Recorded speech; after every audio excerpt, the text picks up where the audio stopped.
जहां संभव हो पेट्रोल डीजल का उपयोग कम करें। तो आपसे से आग्रह करूंगा कि जब तक हालात सामान्य न हो हम सोने की खरीद को टालें। गोल्ड की जरूरत नहीं है ताकि उनके पास डॉलर बचे, ताकि वो ट्रंप को यूज करने दे सके। ये असल मकसद है। उनके सार्वजनिक जीवन में मैं तो कम से कम 24 घंटे में कोई परिवर्तन नहीं देखा। तो पर उपदेश कुशल बनते हुए पहले अपने ऊपर तो लागू कीजिए।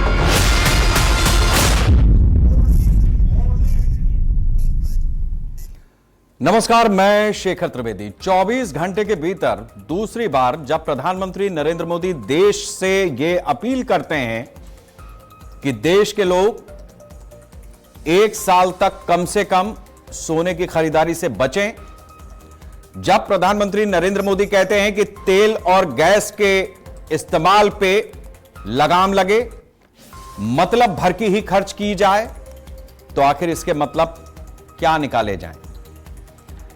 एक शुद्ध सियासी मतलब है, दूसरा एक आम आदमी की नजर से प्रधानमंत्री की अपील पर देशवासी ध्यान दे रहा है, यह भी बात है। और तीसरा एक पहलू इसका यह है कि कुछ काम हमारे लिए, हमारे देश के लिए भारत सरकार करती है, राज्य सरकार करती है, जिसको हम और आप मिलकर के चुनते हैं। बदले में देश भी अपने समय पर आपसे कुछ चाहता है। तो आखिर यह मसला है क्या? स्वार्थ से भरी हुई इस दुनिया में हर देश, हर व्यक्ति अपना हिस्सा तलाश रहा है। जो देश की सरकारें चला रहे हैं वो अपने देश के बारे में सोच रहे हैं, उसकी तरक्की कैसे हो उसके बारे में सोच रहे हैं, उनके देश की अर्थव्यवस्था कैसे आगे बढ़े इसके बारे में सोच रहे हैं। जो देश के लोग हैं वो भी इस सरकार से उम्मीद करते हैं कि उनके देश में सब कुछ ठीक ठाक रहे। लेकिन गाड़ी दो पहियों पे चलती है, नहीं तो चार पहियों पे चलती है, और हर पहिए को अपना पूरा योगदान देना पड़ता है। इस बात को हमें किसी ना किसी स्तर पर समझना जरूर पड़ेगा, और हम समझते भी हैं। लेकिन राजनीति हिंदुस्तानियों के खून में कुछ इस तरीके से समाई है जैसे दाल में नमक होता है। नमक ज्यादा हो जाए तो भी दिक्कत है, नमक कम हो जाए तो भी दिक्कत है। इसलिए राजनीति जीवन में उस नमक की तरह है जो खाने का स्वाद बढ़ाती है, लेकिन इस स्वाद पर पहरा है। वजह हमारे देश की स्थितियां नहीं, अंतर्राष्ट्रीय स्थितियां हैं।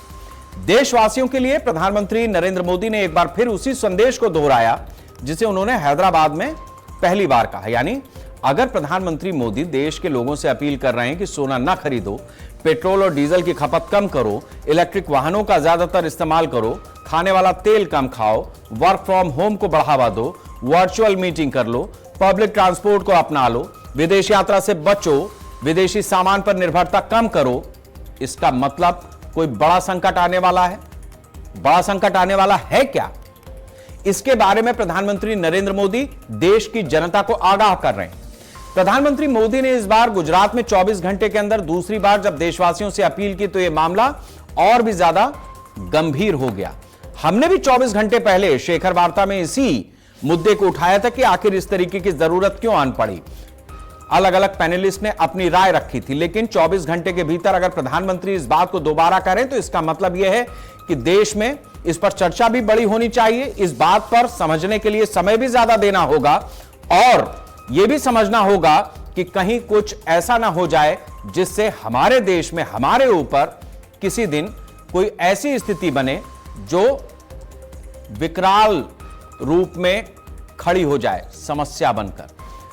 वैसे ही विकराल जैसी मिडिल ईस्ट में इस समय स्थिति बनी हुई है। मिडिल ईस्ट में जंग छिड़ी है। ईरान, अमेरिका, इजराइल का यह युद्ध समाप्त होने के आसार दूर दूर तक दिखाई नहीं देते। यह युद्ध कब समाप्त होगा इसको लेकर असमंजस की स्थिति। अमेरिका और ईरान के बीच जो तनाव है उसमें पाकिस्तान जो मीटिंग करा रहा था कि हम समझौता कराए दे रहे हैं, हमारी टेबल का इस्तेमाल करो, वहां से भी एक बड़ी खबर आई है, और यह खबर अमेरिकी मीडिया की रिपोर्ट्स के मुताबिक है। पाकिस्तान ने ईरान के सैन्य विमानों को अपने एयरबेस पर खड़ा करने की अनुमति दे दी। अब आप समझिए, अमेरिका मिसाइल पे मिसाइल दाग रहा है, करोड़ों अरबों रुपए की एक एक मिसाइल उसकी, और वो हवाई जहाज ही उसके नष्ट कर रहा है, एयरबेस नष्ट कर रहा है। ईरान के जहाज वहां से उड़े और कहां मिले? पाकिस्तान में। यानी जो अमेरिका का सबसे बड़ा दुश्मन है, चाहे वो उसामा बिन लादेन हो या आज की तारीख में ईरान हो, उसकी मदद भी पाकिस्तान कर रहा है और पाकिस्तान अमेरिका के साथ में भी खड़ा हुआ दिख रहा है। यह है पाकिस्तान, हमारा पड़ोसी दोगला, ताकि अमेरिका के हवाई हमलों से ईरान के जहाज बच सकें। यह दावा अमेरिकी न्यूज चैनल ने अमेरिकी अधिकारियों के हवाले से किया है। हालांकि पाकिस्तान ने इन आरोपों को खारिज कर दिया, जैसा वो हमेशा करता है। लादेन कहां है? दुनिया भर में ढूंढा जा रहा था, मिला कहां? एबटाबाद में। 28 फरवरी से शुरू हुआ युद्ध अभी तक किसी अंजाम पर नहीं पहुंचा है। शांति का हर प्रस्ताव खारिज है। ईरान की तरफ से अमेरिका के सामने जो प्रस्ताव रखा गया उसको अमेरिका ने मानने से इनकार कर दिया। अमेरिका की तरफ से जो बात ईरान से कही जा रही थी उसको ईरान ने सिरे से खारिज कर दिया। अब अमेरिकी मीडिया रिपोर्ट के हवाले से यह भी बात सामने आ रही है कि अमेरिका की तरफ से ईरान पर बड़ी सैन्य कार्रवाई की जा सकती है, यानी दोबारा युद्ध पूरी रफ्तार पकड़ सकता है। अब ऐसा हुआ तो दुनिया के कई देशों के लिए स्थितियां घातक होंगी। जिस स्ट्रेट ऑफ हॉर्मुज से जहाजों के आवाजाही को लेकर असमंजस अब तक बना हुआ है, उसी हॉर्मुज पर जहाजों का आवागमन पूरी तरह से ठप हो सकता है। मिसाइलें वहां पर दागी जा रही है, सूचना यह भी आ रही है। अगर ऐसा होता है तो देश, केवल भारत ही नहीं, दुनिया के कई देश ऐसे हैं जिनके सामने ऊर्जा का संकट शुरू हो जाएगा, खड़ा हो जाएगा। ऊर्जा संकट का सामना करने का मतलब है देश के कई सेक्टर बुरी तरह से प्रभावित होंगे। अभी भारत को जो तेल और गैस मिल रहा है उस पर भी संकट मंडराएगा। स्ट्रेट ऑफ हॉर्मुज के पूरी तरह से बंद होने पर भारत को कच्चा तेल कहां से मिलेगा? गैस के लिए दूसरे विकल्पों पर विचार करना होगा।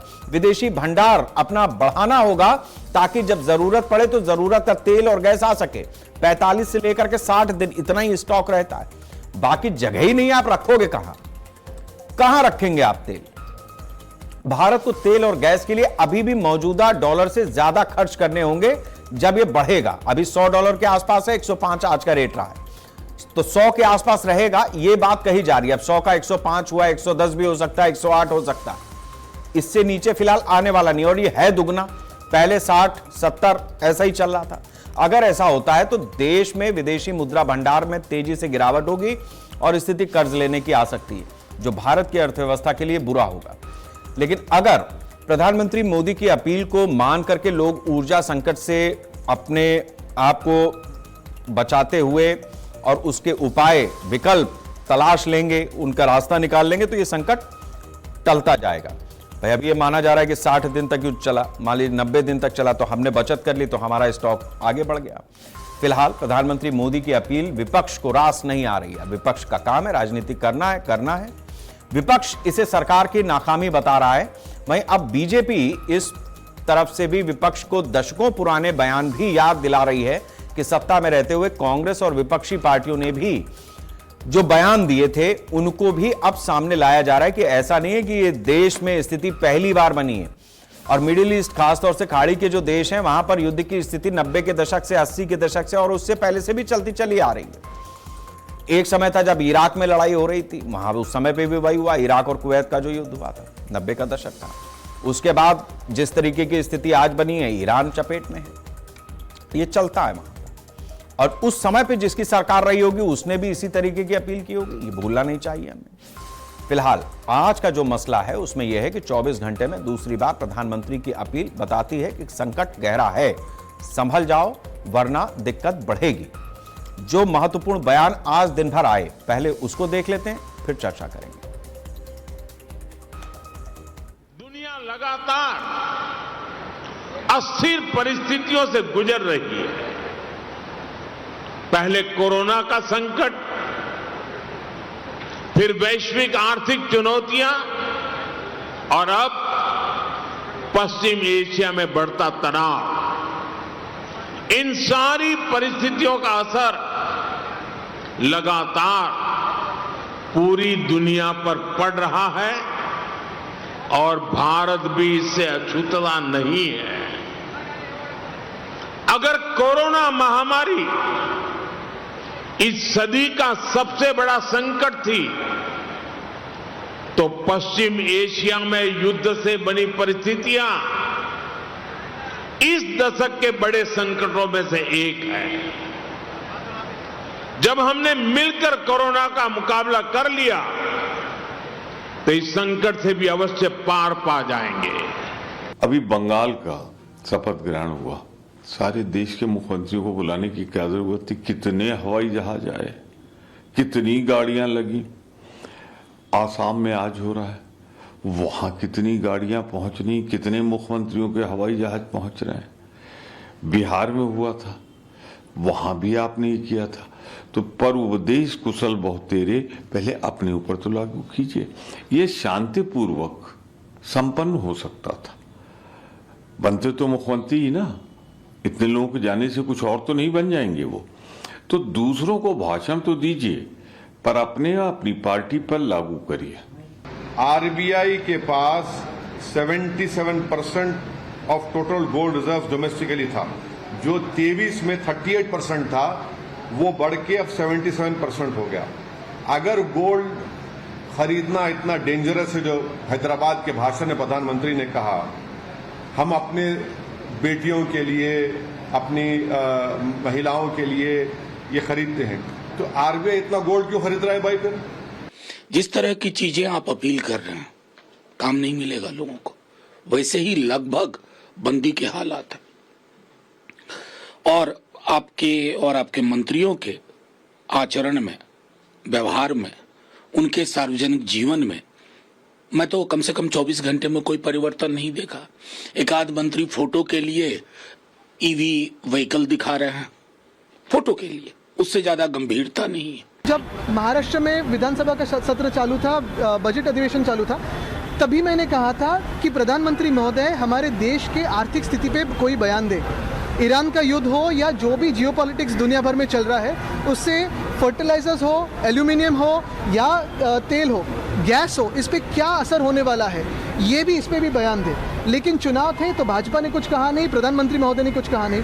अब जाकर सारे चुनाव जब एसआर के माध्यम से जीत चुके हैं, तभी जनता से कह रहे कि अभी ये करो, ये मत करो, ऐसे करो, वैसे करो, लेकिन सरकार क्या करने वाली है? इसमें कोई दो राय नहीं है कि जब हम सरकार चुन लेते हैं, चाहे वो राज्य की हो चाहे केंद्र की हो, उसके बाद देश का ठेका एक तरीके से उसके पल्ले बांध दिया जाता है और फिर जो कुछ करना है वो सरकार करे। ये आम तौर पर लोगों के जहन में रहता है, एक कॉमन मैन के जहन में रहता है, आम आदमी के जहन में रहता है। फिर जो राजनीतिक दल राजनीति कर रहे हैं उनके जहन में क्यों ना रहे, बिल्कुल रहना चाहिए। और वो अगर सरकार को समय रहते चेता रहे थे तो सरकार उस समय पर एक चुनाव जीतने के लिए क्या इतनी बड़ी बात विपक्ष की इग्नोर कर देगी, उसको टाल देगी? ये सबसे बड़ा दर्द है जो वर्तमान में भारतीय राजनीति में विपक्ष के नेताओं को साफ साफ झलकता हुआ दिखाई दे रहा है कि जब कहा जा रहा था तब आप क्यों नहीं रुके, और आज जब आप कह रहे हैं तो हम इस बात को कैसे मान लें? और अगर मान भी लें तो क्या केवल आम आदमी मानेगा? ऊपर से नीचे तक आप सरकार में रहते हुए उस चीज को क्यों नहीं अप्लाई कर रहे हैं? हमारे साथ में जय सिंह जी हैं, प्रवक्ता हैं भारतीय जनता पार्टी के। रत्ना पांडे जी हैं, प्रवक्ता हैं कांग्रेस की। कर्नल दिनेश शर्मा जी हैं, रिटायर्ड रक्षा विशेषज्ञ हैं। MK अग्रवाल जी हैं, अर्थशास्त्री हैं। डॉक्टर अजिताभ सिंह जी हैं, विदेश मामलों के जानकार हैं। आप सभी लोगों का बहुत बहुत स्वागत है। आज जो हम चर्चा करने जा रहे हैं उसमें सिर्फ इतने भर पे नहीं रुकेंगे कि भारत में ही उसका क्या असर पड़ रहा है, हम मिडिल ईस्ट की भी चर्चा करेंगे और जिस तरीके से दुनिया के देशों पर इस पूरी घटनाक्रम का प्रभाव पड़ रहा है उसकी भी एक समीक्षा होगी। मेरे ख्याल से जो हमारे मेहमान हैं वो भी इस बात को रखेंगे कि बहुत ज्यादा आपस में जब नोकझोंक चले तो थोड़ा सा उसमें कमी करेंगे तो हमारी जनता को उसका फायदा मिल पाएगा, क्योंकि आप सब लोग अपने अपने क्षेत्र के एक्सपर्ट हैं। आपकी राय महत्वपूर्ण है, देश के लिए भी, सरकार के लिए भी। संजय जी हमारे साथ में हैं, भारतीय जनता पार्टी के प्रवक्ता हैं। संजय जी, मैं सबसे पहले विपक्ष के उसी सवाल से आपसे चर्चा की शुरुआत कर देता हूं कि विपक्ष जब अपनी बात कह रहा था, वो चेता रहा था, तो चुनाव चल रहे थे, उनकी भी लड़ाई थी चुनाव में आपसे, लेकिन फिर भी वो चेता रहे थे। अब उनका कहना यह है कि ऊपर से नीचे तक यह क्रम शुरू होना चाहिए, केवल पब्लिक डिमांड ही नहीं, पब्लिक को के साथ ही यह चीज नहीं होनी चाहिए, सरकार में भी कुछ बदलाव दिखना चाहिए। क्यों नहीं दिख रहा है? देखिए शेखर जी, पहले तो मैं सभी पैनलिस्ट को नमस्कार कहता हूं। बहुत गंभीर मुद्दे पे आपने चर्चा रखी है और आपने कहा कि खाली भारत ही नहीं, मिडिल ईस्ट के ऊपर भी बात करेंगे, तो सवाल तो वहीं से निकल के आएगा। देखिए, पहले हम लोगों को ये समझना चाहिए, we are in war without war, मतलब हम युद्ध में हैं लेकिन हम युद्ध नहीं लड़ रहे हैं, लेकिन फिर भी हम युद्ध में हैं। और ये युद्ध कैसा है, हम पे इकोनॉमिक वार थोप दिया गया है, संकट खड़ा है सामने। अब इसमें देखिए, विपक्ष की तो बात ही क्या कहनी है साहब, ये चिता रहा है या राजनीति कर रहा है या देश के अंदर भय का माहौल पैदा करना विपक्ष का काम हो गया है, मिसलीड करके। तो विपक्ष का काम तो खाली भय पैदा करना है, देश के अंदर अराजकता पैदा हो जाए किस तरह से। और राहुल गांधी जी का, कांग्रेस का तो खाली एक ही वो है कि किसी तरह से, जो एक इन्होंने कहा था ना, जेनजी सड़क पे उतरे, तो इनका उद्देश्य यही है, देश के अंदर विप्लव पैदा करना, विप्लव करके किसी तरह सत्ता हथियाने का उपक्रम चल रहा है। जहां तक विपक्ष चेताने की बात है, तो माननीय प्रधानमंत्री जी ने बहुत पहले ही कह दिया था कि कोविड जैसे हालात सामने फेस करने पड़ेंगे। अब उसमें विपक्ष चिल्लाने लगा कि देखिए मोदी जी कोविड की बात कर रहे हैं, डरा रहे देश को। तो प्रधानमंत्री जी ने पहले ही आगाह किया था कि देश को इन मतलब कोविड के समय में जो हम लोगों को दिक्कतें आई थी वो हमें फेस करनी पड़ेंगी। और वो अब क्योंकि युद्ध प्रोलॉन्ग्ड हो गया है, लंबा खिंच रहा है, कोई और छोर नजर आ नहीं रहा है, कोई इसका हल निकलता नजर नहीं आ रहा है। अब जैसा कि प्रधानमंत्री जी ने कहा है कि भाई हम पे बर्डन है, देश की फॉरेन करेंसी के ऊपर ज्यादा बोझ पड़ेगा। और जैसा कि हम सब सुन ही रहे हैं आप सबके द्वारा, मीडिया के द्वारा, कि 1400 करोड़ रुपए पर डे सरकार को घाटा हो रहा है, सरकार अपनी जेब से दे रही है। और इसलिए दे रही है कि किसी भी सूरत में डीजल और पेट्रोल के दाम नहीं बढ़ने चाहिए। दुनिया में अकेला भारत एक अकेला राष्ट्र ऐसा है, इस मिडिल ईस्ट की, वेस्ट एशिया के क्राइसिस के बाद अकेला देश ऐसा है जहां पेट्रोल और डीजल के दाम नहीं बढ़े हैं। उसके विपरीत आप देखिए इन विपक्षियों का, खासतौर से कांग्रेस की नौटंकी, कि जैसे ही मिडिल ईस्ट में मामला हुआ 5 रुपए लीटर इन्होंने हिमाचल में बढ़ा दिया था तुरंत। तो ये किस मुंह से बात करते हैं। अब राहुल गांधी कहते हैं कि मोदी जी के ऊपर वो कटाक्ष कर रहे हैं। तो मैं एक बात कहना चाहता हूं, राहुल गांधी जी क्या इस लायक है, देश को संभाल सकते हैं? अरे उनसे पार्टी तो संभाल नहीं रही है। केरलम में जहां इनको पूरा मैंडेट मिला है, एक मुख्यमंत्री नहीं ढूंढ पा रहे हैं। तो आप कांग्रेस की स्थिति समझिए, कितने लाचार और बेचार। चलिए ठीक है, हमने नहीं, आज हम टॉपिक पे ही रहेंगे। संजय जी, आप बहुत सीनियर लीडर हैं, हम इसी मुद्दे पर रहेंगे, वरना होगा क्या कि पता नहीं कहां कहां हमारी चर्चा पहुंचेगी। रत्ना जी मुस्कुरा रही, उनको पता है कि मैं उनके पास आऊंगा, आपने उनको पहले ही मसाला दे दिया। रत्ना जी, आप भी सीनियर लीडर हैं, मैं आपसे गुजारिश करूंगा कि ठीक है, उस जगह पे मैंने तुरंत ही रोका है, लेकिन देश के लिए बड़ा मसला है। एक जिम्मेदार विपक्ष और इतनी पुरानी पार्टी, आपकी भी लंबी सरकारें रही हैं, अलग अलग दौर में प्रधानमंत्री हो चाहे फाइनेंस मिनिस्टर रहे हो, हमने देखा है कि उनकी भी अपीलें आई हैं। हम स्क्रीन पर भी चला रहे हैं उनके रेफरेंसेस के रूप में, ताकि हमारे दर्शक सारी चीजें जान सकें कि हम पहली बार ऐसे भंवर में नहीं फंसे हैं। पहले भी दुनिया में जो कुछ चलता है उसका असर हमारे देश पर पड़ा है, और हमने उन सब चीजों से बड़ी ही बेहतर तरीके से निपटने का मादा भी दिखाया है। अभी आज के सिनेरियो में एक तो विपक्ष का मुख्य दर्द क्या है, मैंने कोशिश की कि आपका दर्द मैं बयां कर सकूं बीजेपी के सामने, लेकिन मेन प्रॉब्लम क्या है और सरकार से आप क्या एक्सपेक्टेशन रखती हैं जिस पर वो खरी नहीं उतर रही है ऐसी क्राइसिस के समय पे? शायद आप एक्सपीरियंस भी शेयर करना चाहें। जी, आप सभी को नमस्कार के साथ मैं ये कहना चाहती हूँ कि बहुत छोटा सा, सिर्फ 5 मिनट का समय दीजिएगा, मैं भाई साहब का जवाब जरूर दूंगी। हमें समय लग रहा है, लेकिन आप त्रिपुरा में कांग्रेस के ले जाए गए, आपने चीफ मिनिस्टर बना लिए, बिहार में आरजेडी से आए हुए को बना लिया, टीएमसी से आए को बंगाल सौंप दिया, असम भी कांग्रेस से ले गए हैं चुरा के, उसी को दिया है। तो जब चोरी के आपको चीफ मिनिस्टर बनाने हैं, बनाते रहिए। खैर, अब मैं मुद्दे पर आती हूं, ये क्राइसिस क्यों है? पहली बार मैं प्रधानमंत्री जी से सहमत हूं कि उन्होंने 3 महीने बाद यह स्वीकार किया कि देश में संकट है। पहले जैसे ही वॉर शुरू हुआ था, इजराइल जाके बयाना कौन लेकर आया था? अनावश्यक दूसरे के झगड़े में पड़ने कौन गया था? ऑल वेदर फ्रेंड को ट्रंप के दबाव में अंगूठा किसने दिखाया था? ईरान हमारा ऑल वेदर फ्रेंड है। ट्रंप के दबाव में चाबहार के पूरे प्रोजेक्ट से बाहर कौन आया? वरना वो हॉर्मुज का एक ऑल्टरनेट रास्ता हो सकता था। रशिया तो हमें तेल दे रहा है, ट्रंप के दबाव में रशिया के तेल के ऑफर को ठुकराया किसने? भाई 1 महीने ले लो, यस सर, आज बंद, यस सर। कौन कर रहा है ये? प्रधानमंत्री जी कर रहे हैं।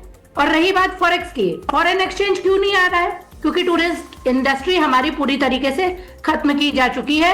महिलाओं को जिस तरीके से प्रधानमंत्री जी दिल्ली के संसद के सामने सड़कों पर घसीटेंगे, क्या सोचते हैं देश में फॉरेक्स आएगा?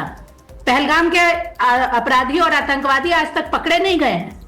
देश की जनता को बेवकूफ बना लीजिए, क्या पूरी दुनिया बेवकूफ बन जाएगी? अमेरिका ने एडवाइजरी दी थी कि भारत में महिलाओं को ना भेजें तो उनकी सुरक्षा पर खतरा है। तो आपके पास टूरिस्ट इंडस्ट्री आपने इस तरह से खोई है।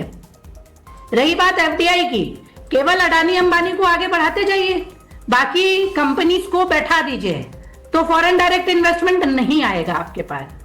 अब आप बात करेंगे कि मैं तो तीसरी इकोनॉमी, चौथी इकोनॉमी, आईएमएफ कह रहा है 6th पे आप आ चुके हैं। ऑस्ट्रेलिया ने टैक्स रिलैक्स किया है। नेपाल जैसे छोटे देश में अभी पेट्रोल के दाम नहीं बढ़ाएंगे, जहां की बात करेंगे, क्योंकि उनकी कंपैरिजन नहीं हो पाएगा उसके नए प्राइम मिनिस्टर की पढ़ी लिखी पोर्टफोलियो है पूरे कैबिनेट की। तो भारत से तो मैं चाहूंगी ही नहीं कि नेपाल का कोई कंपैरिजन करे। फिलहाल बात यह है कि प्रधानमंत्री जी जागते हैं, लेकिन समय गुजर जाने के बाद यह सबसे बड़ा दर्द है। जो आपने पूछा था मेरा दर्द क्या है, समय रहते diagnosed problem is half solved, ये कहा जाता है, ये माना जाता है।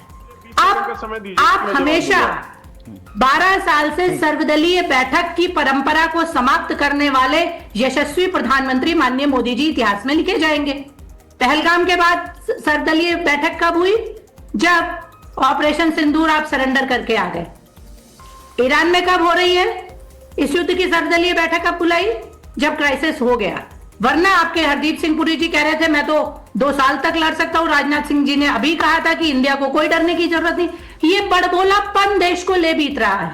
संकट है, मैं भी जान रही हूं संकट है, हम पर न हो के इनडायरेक्ट है, लेकिन आप ये जो शगुफे छोड़ के भागते हैं, एक दिन में 10,000 करोड़ अगर हमारा मार्केट शेयर धड़ाम से गिर रहा है, कौन जिम्मेदार है? आप सरकार में हैं। अब 1 सेकंड में ये बताऊंगी, आप 67 और 62 और 63 की बात कर रहे हैं। कक्षा 1 में पढ़ने वाले को पीजी से नहीं, वो देश के कक्षा 1 की अवस्था थी। आज तो हम पीजी में है ना। 70 साल बाद हमने कुछ सीखा कि नहीं अपने अतीत से?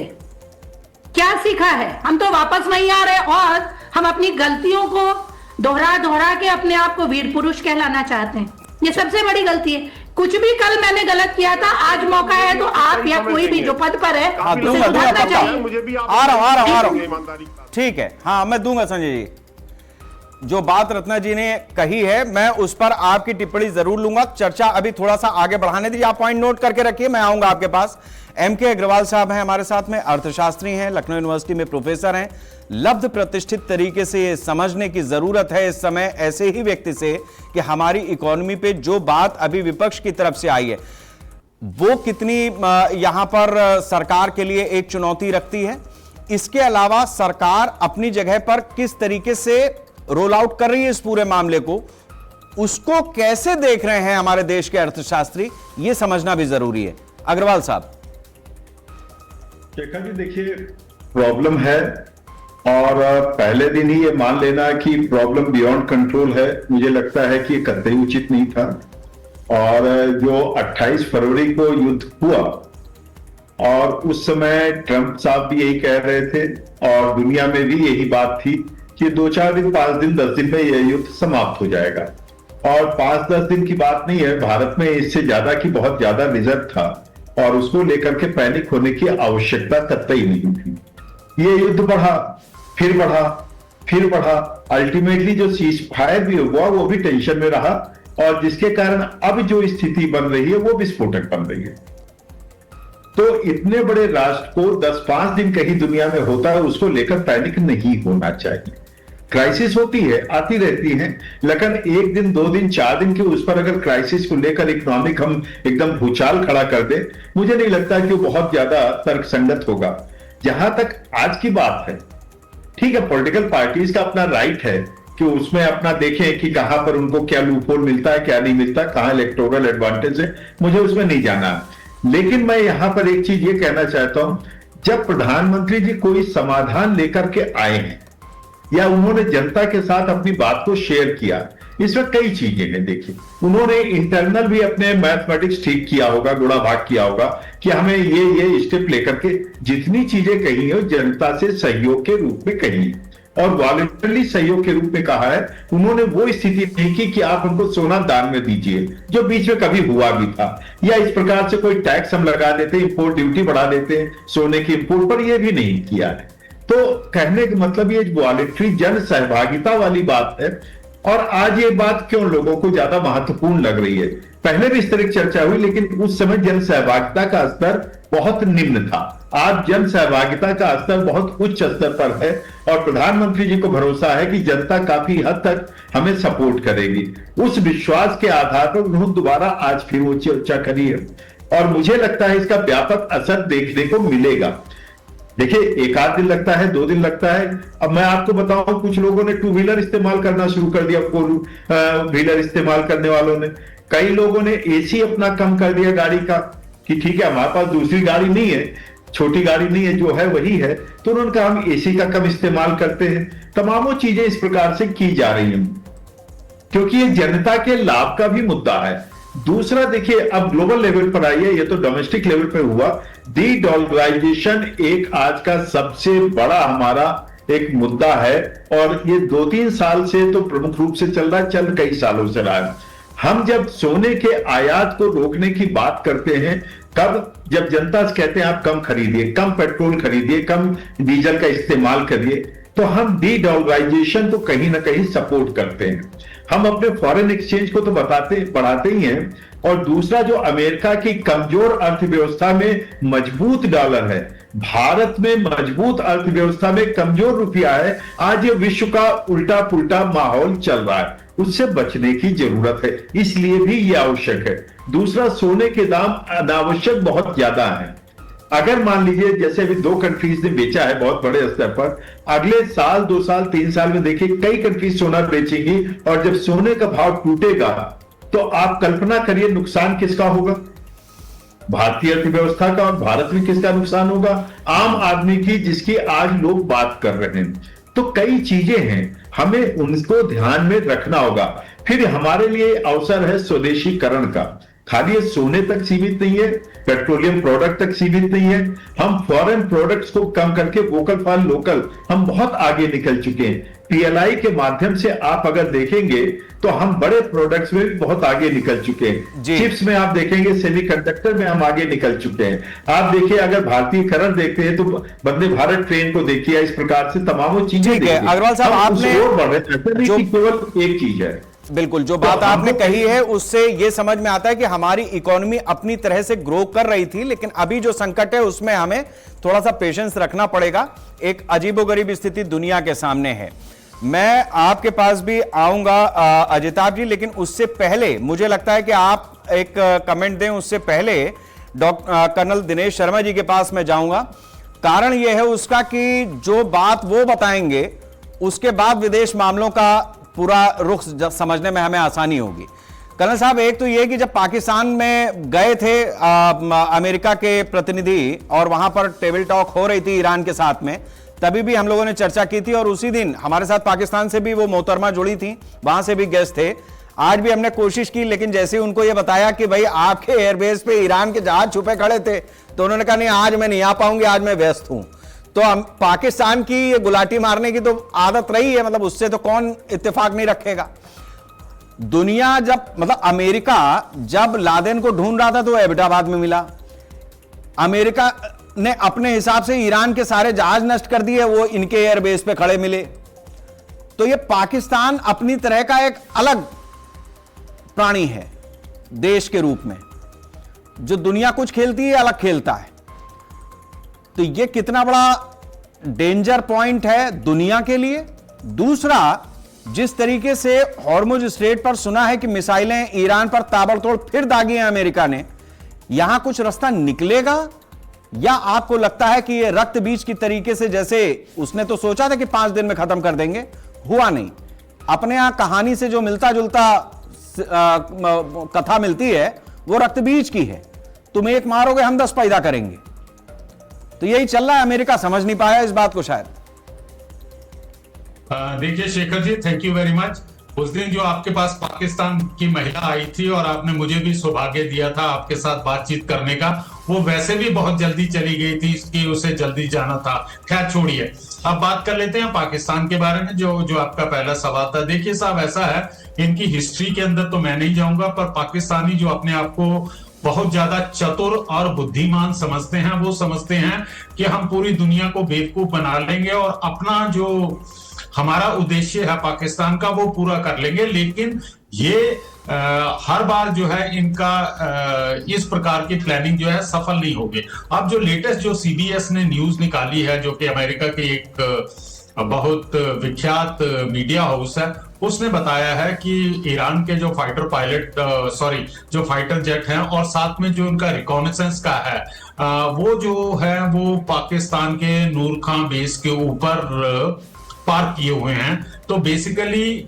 पाकिस्तान ने आज तक जो है इस बात के बारे में, मुझे नहीं लगता कि उन्होंने अमेरिका को बताया, जब वर्ल्ड के किसी हिस्से में उन्होंने ये बात फैलाई होगी। अब जब बात सामने आ गई है तो वो अपनी तरफ से जो है एक्सप्लेनेशन दे रहे हैं। तो पाकिस्तान की करनी और कथनी के अंदर जो है बहुत फर्क है, और ये शुरू के दिनों से ही ये लग रहा था कि ये जो इन्होंने पाकिस्तान को अपना कोरियर बॉय बनाया हुआ है, ये सफल नहीं होगा। क्योंकि अगर आपको याद हो कि जिस दिन बातचीत शुरू होनी थी, उससे पहले इन्होंने ईरान को बता दिया कि लेबनान का मामला जो है वो बीच में शामिल होगा, और पाकिस्तान ने अमेरिका को नहीं बताया। तो जैसे ही बातचीत शुरू होनी थी, उससे पहले ही काफी कंफ्यूजन आ गया। उसके बाद जो है क्या कहते हैं, ईरान की तरफ से स्टेटमेंट आई कि पाकिस्तान का जो इंक्लिनेशन है वो अमेरिका की तरफ है, हमें पाकिस्तान के ऊपर विश्वास नहीं। अभी हाल में जो है उनके अमेरिका के सीनेटर ने जब CBS की रिपोर्ट पढ़ने के बाद उसने कहा कि पाकिस्तान का जो रोल है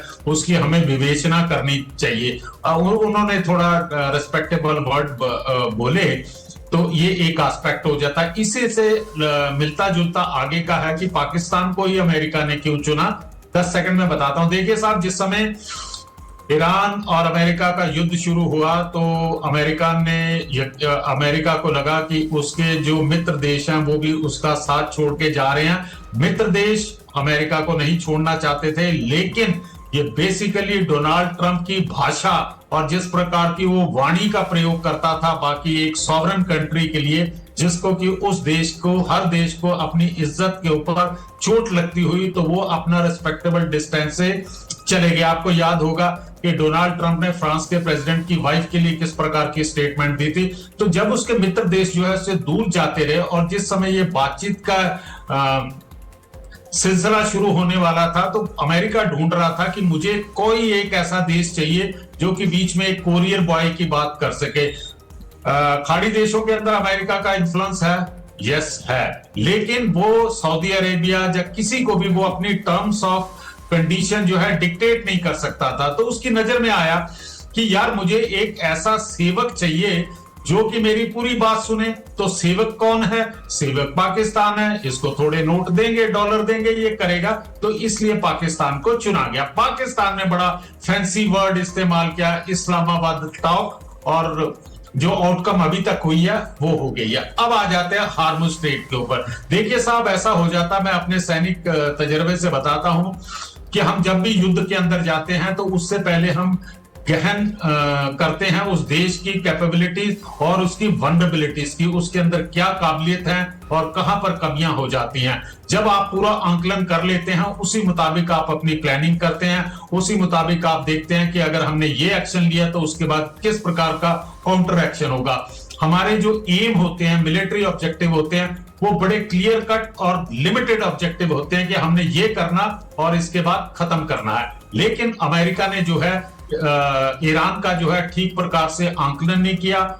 उसके जो मेजर ऑब्जेक्टिव थे जो उन्होंने स्टार्टिंग में रखा, वो हर बदलते हुए दिन की तरह जो है गोल पोस्ट को बदली करते गए। इस वजह से जो उनका मेन ऑब्जेक्टिव के ऊपर से जो है ध्यान बट गया। इसके साथ साथ इजराइल का मिलिट्री एम क्लियर था कि हमने ईरान को बर्बाद करना है ताकि आने वाले दिनों के अंदर ईरान हमारे ऊपर हमला न कर सके। अब आ जाती है बात स्टेट ऑफ हार्मुज के ऊपर। क्या मैं कंटिन्यू कर सकता हूं शेखर साहब? हाँ जी, मैं आता हूं आपके पास। आपने मोटे तौर पर काफी अच्छी जानकारियां दी हैं, लेकिन अब इतनी जानकारियों के साथ में हम पहले डॉक्टर अजिताभ जी के पास हो आते हैं एक बार। अजिताभ जी, मैं आपसे ये समझना चाहूंगा कि जिस तरीके से पाकिस्तान ने अपनी भूमिका दुनिया के सामने रखी है इस क्राइसिस के, जब दुनिया परेशान है तो उसकी स्थिति क्या होगी, एक चीज ये है। दूसरा बड़ी चीज ये है कि अमेरिका ने हॉर्मुज स्ट्रेट से आगे अपना शिप खड़ा कर दिया है, वॉरशिप खड़ा कर दिया है, और अगर हॉर्मुज से आगे बढ़ भी रहा है कोई जहाज तो अमेरिका उसको उड़ा दे रहा है या उड़ाने की धमकी दे रहा है। तो ऐसे में जो दुनिया है ये क्या नया वर्ल्ड ऑर्डर सेट करने की स्थिति में नहीं है, क्योंकि सबको पता है कि ये किस तरीके की स्थितियां अमेरिका की वजह से बनी है, लेकिन फिर भी अमेरिका से दुनिया एकजुट होकर के कुछ कह नहीं पा रही है, और अगर कह रही है तो बच बच के चल रही है। स्थिति यह है कि अमेरिका में अपना, उनकी कैलिफोर्निया की मेयर, उनके ऊपर मामला चलने जा रहा है क्योंकि वो चाइना के लिए जासूसी कर रही थी, उनको एफबीआई ने धर लिया है।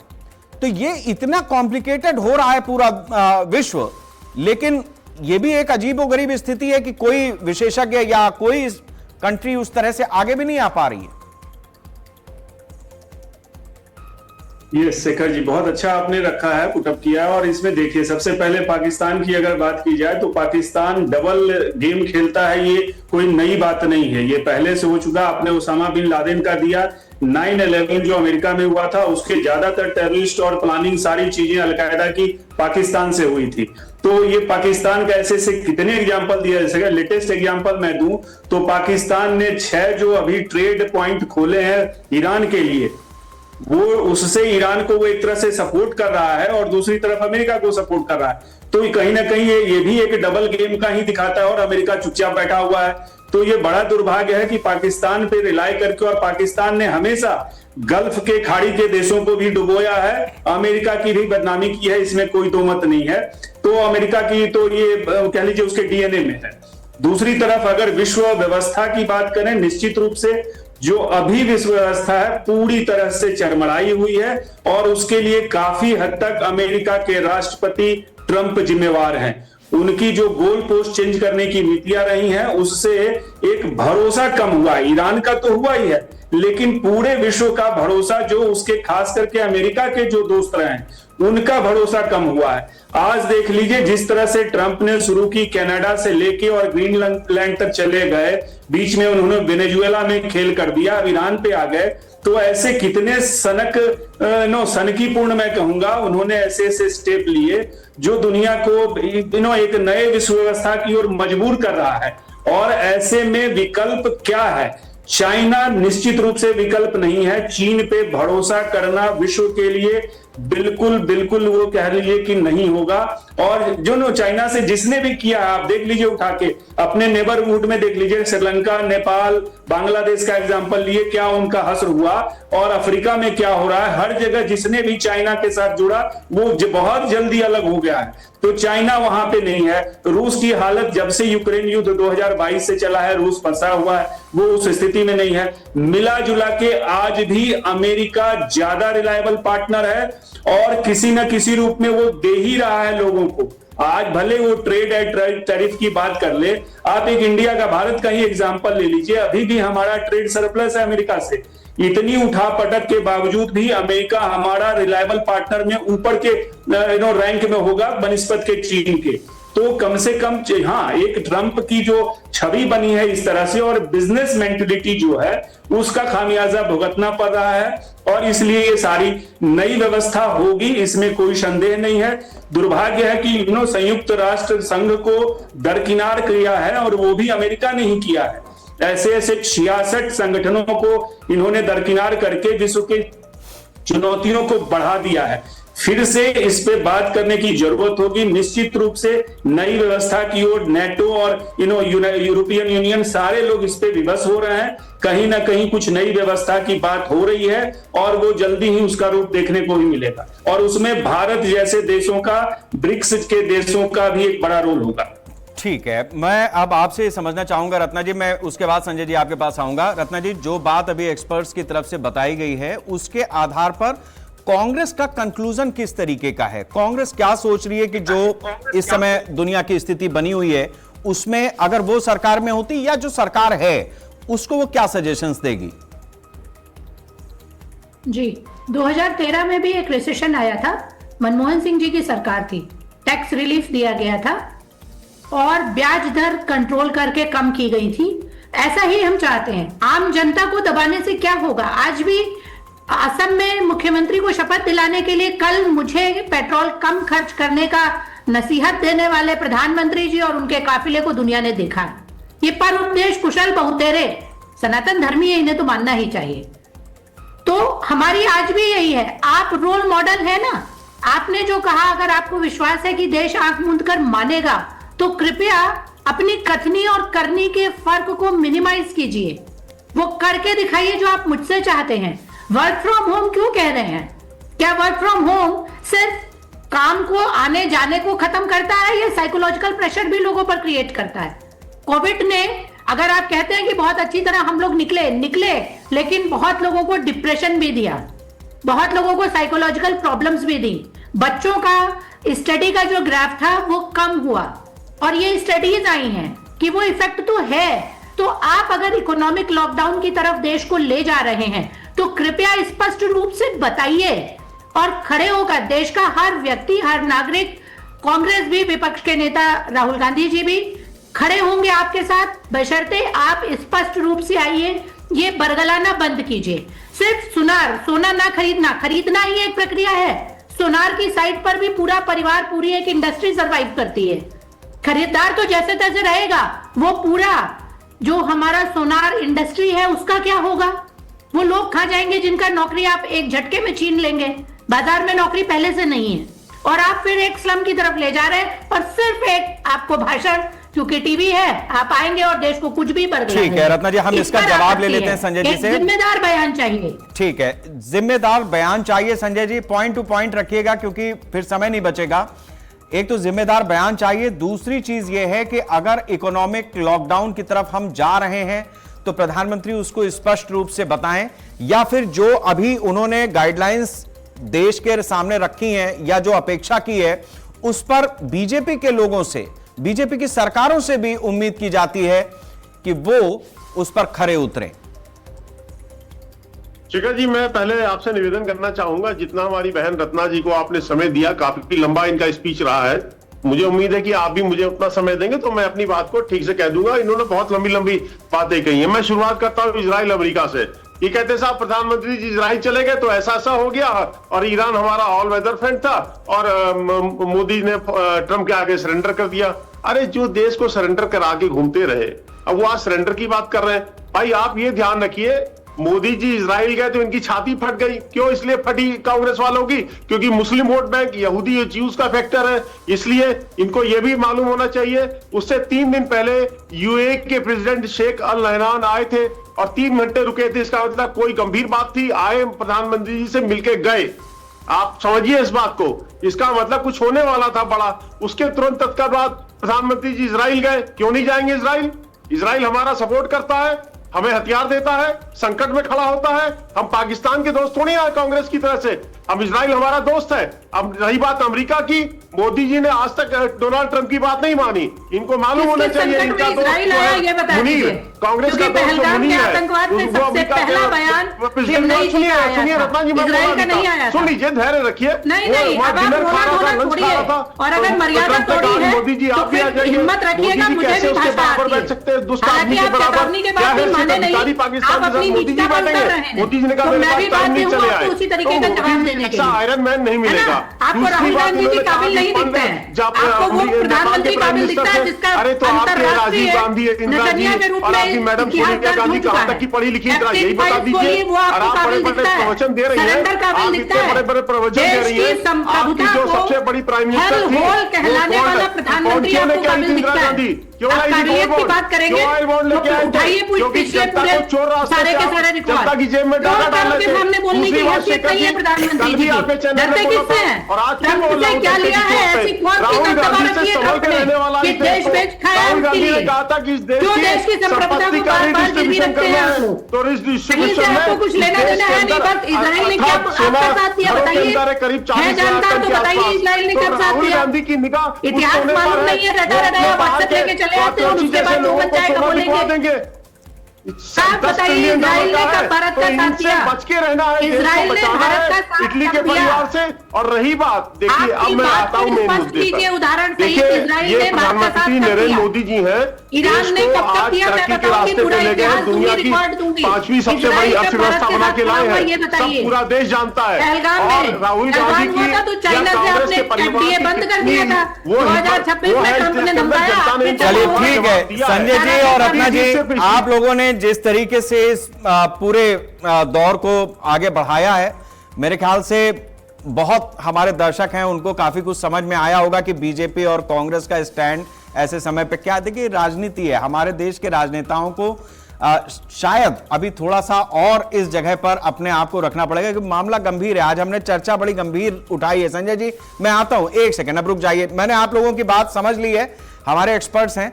अग्रवाल साहब मैं आपसे समझना चाहूंगा कि जो स्थिति अभी बनी हुई है फॉरेक्स की, जहां तक बात है, अब सिर्फ फॉरेक्स पे सवाल है मेरा कि ये ठीक है हम सोना आयात करते हैं और अगर हमें सोने की जरूरत ज्यादा पड़ेगी तो हमारा फॉरेन एक्सचेंज जाएगा, लेकिन मेरा एक और सवाल है, वो ये है कि फॉरेन इन्वेस्टर को भारत में लाने का एक और तरीका भी था।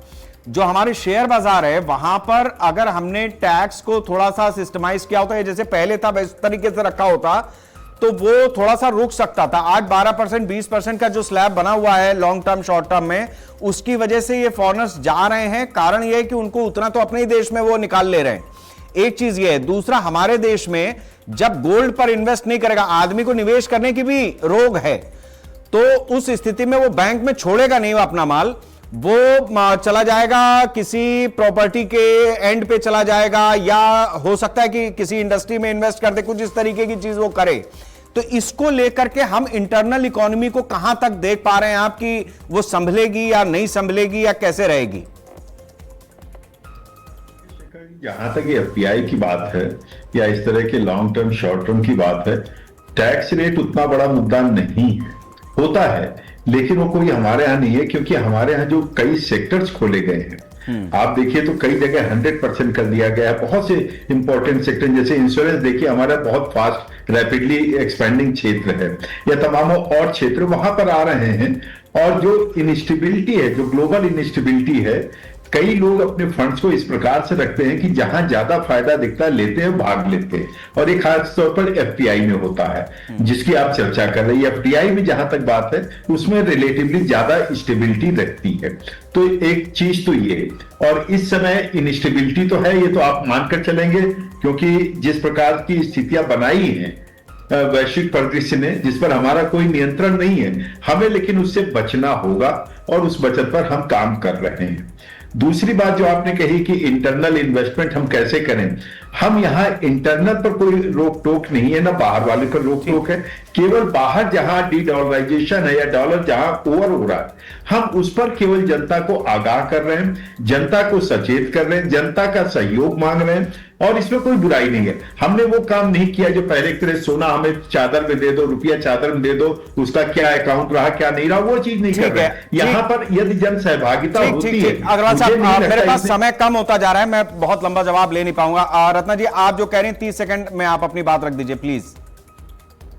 जी, मैं अग्रवाल सर के सामने विनम्रता से कहना चाहती हूं कि बाहर के युद्ध का प्रभाव निस्संदेह पड़ रहा है, लेकिन क्या हमारे अंदर के युद्ध, मणिपुर जल रहा है, बंगाल की हिंसा, मॉब लिंचिंग, रोजाना कहीं ना कहीं भारत में हिंसा लड़ाई का जो माहौल बीजेपी ने पैदा किया है मोदी जी की अगुवाई में, ठीक है रत्ना जी, इकोनॉमिक्स को कमजोर नहीं कर रहा। ठीक है, मैंने आपकी बात समझ ली। मैं आपसे समझना चाहूंगा अजिताभ जी, समय कम होता जा रहा है, ये जिस तरीके से मिडिल ईस्ट का संकट है उसमें दुबई, यूएई, इन जगहों पे जो बहुत सारे भारतीय काम करते थे, या तो उनकी तनख्वाहें कम कर दी गई हैं, 25 से 50% की कटौती है।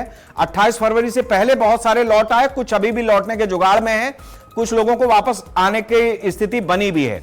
तो ये जो पैसा वहां से लेकर के आ रहे थे या आ रहे हैं, तो कुछ आप देख पा रहे हैं कि विदेश नीति में इस तरीके का भी एक हमें सामंजस्य बनाना पड़ेगा कि जो वहां पर फंसे हैं वो कैसे आ पाएंगे या उनको क्या करना चाहिए। दूसरा यह कि ज्यादातर जो आ गए हैं उसको लेकर के आप किस तरीके से देख रहे हैं, क्या यहां पर उतना हम डेवलप कर पाएंगे? देखिए, ये बहुत बड़ा चैलेंज होगा शेखर जी। जिस तरह मैं खुद उस एरिया में रहा हूं, लंबा समय रहा हूं, कम से कम 10-12 साल का मेरा टेन्योर गल्फ में रहा है। मैं खुद एज ए एनआरआई मैंने वो सारी चीजें देखी है। आज सच्चाई यही है कि जितना एफडीआई नहीं आता है उससे ज्यादा रेमिटेंस हमारे देश में आता है, और उसमें गल्फ कंट्रीज का बहुत बड़ा योगदान है। लगभग 90 लाख से 1 करोड़ लोग सिर्फ मिडिल ईस्ट में गल्फ कंट्रीज में हमारे रह रहे हैं। अगर खाली यूएई की बात की जाए तो लगभग 40-45 लोग वहां से रहते हैं। जस्ट इमेजिन कि अगर उतने लोगों का आना हो जाए तो इंडिया की इकोनॉमी कहां जाएगी। ये बहुत बड़ा आर्थिक संकट होगा, ये हॉर्मुज से भी ज्यादा हमारे लिए होगा, क्योंकि जिस तरह से, और दूसरी तरफ देखिए डॉलर की वैल्यू बढ़ रही है, तो इससे हमारा एक्सपोर्ट और इंपोर्ट वो भी अफेक्टेड है। आपने सोने की बात की, 9% हमारा पैसा, सबसे ज्यादा हमारा पैसा तेल खरीदने में जाता है, डॉलर वो भी। दूसरी तरफ सोना खरीदने में हमारा 9% जाता है। दूसरा सबसे बड़ा चंक जो कह लीजिए वो हमारा सोने पे जाता है। तो हमें भले ही इसको आप आर्थिक राष्ट्रवाद का नाम दे दीजिए, कुछ दे दीजिए, लेकिन आज जो समस्या है, ठीक है, ये संकट बड़ा है। ठीक है अजिता जी, मैं संजय जी आपसे, मैं 30 सेकंड है, सिर्फ पॉइंट टू पॉइंट जवाब दीजिएगा। ये जो खतरा बन रहा है, सरकार का इसके पास उपाय है या नहीं है तो क्या है? 30 सेकंड। देखिए शेखर जी, प्रधानमंत्री जी ने जो गोल्ड और बाहर जाने के लिए मना किया है, उसमें सरकार की एक नीति LRS, लिबरलाइज रेमिटेंस स्कीम, हमारे प्रोफेसर साहब इसके बारे में अच्छा बता सकते हैं। तो उसके तहत हम लोग जब अच्छी देश में सब शांति है विश्व में, तो घूमने जाते हैं।